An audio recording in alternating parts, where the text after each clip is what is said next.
Long live economics. Vive, yes. Vive l'economics. Vive l'economics. There's a song in that for us. But let's just start with the Fed. Yeah.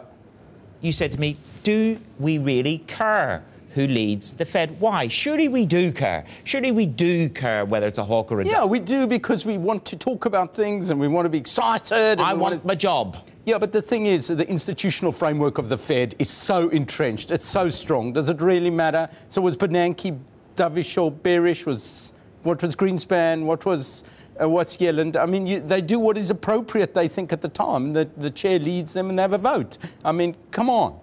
This is not like a one person, rules the roost. This is the Federal Reserve Bank of America. Come on. Anna.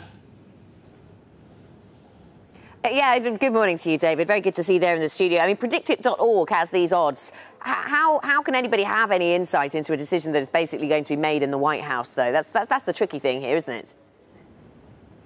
Well, you're right. I mean, these are the things that in FX we're putting by the wayside. We're putting politics a little bit by the wayside at the moment, structural issues. We're starting to look at economics again. And we've written a new report, Long Live Economics, because, as you say, trying to second-guess some of these political aspects, impossible.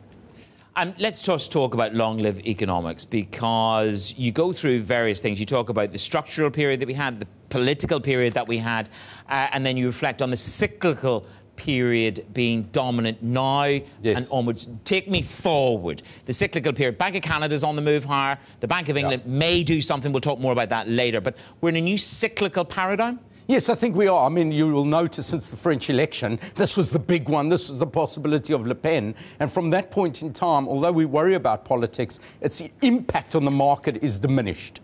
And what we're worried about now and think about now is which central bank is next. And of course, the sequencing has completely changed, because the central banks go, we're going to raise rates in a few months' time. Is that all right? So they tell the market, and FX acts immediately. So Canada's done it.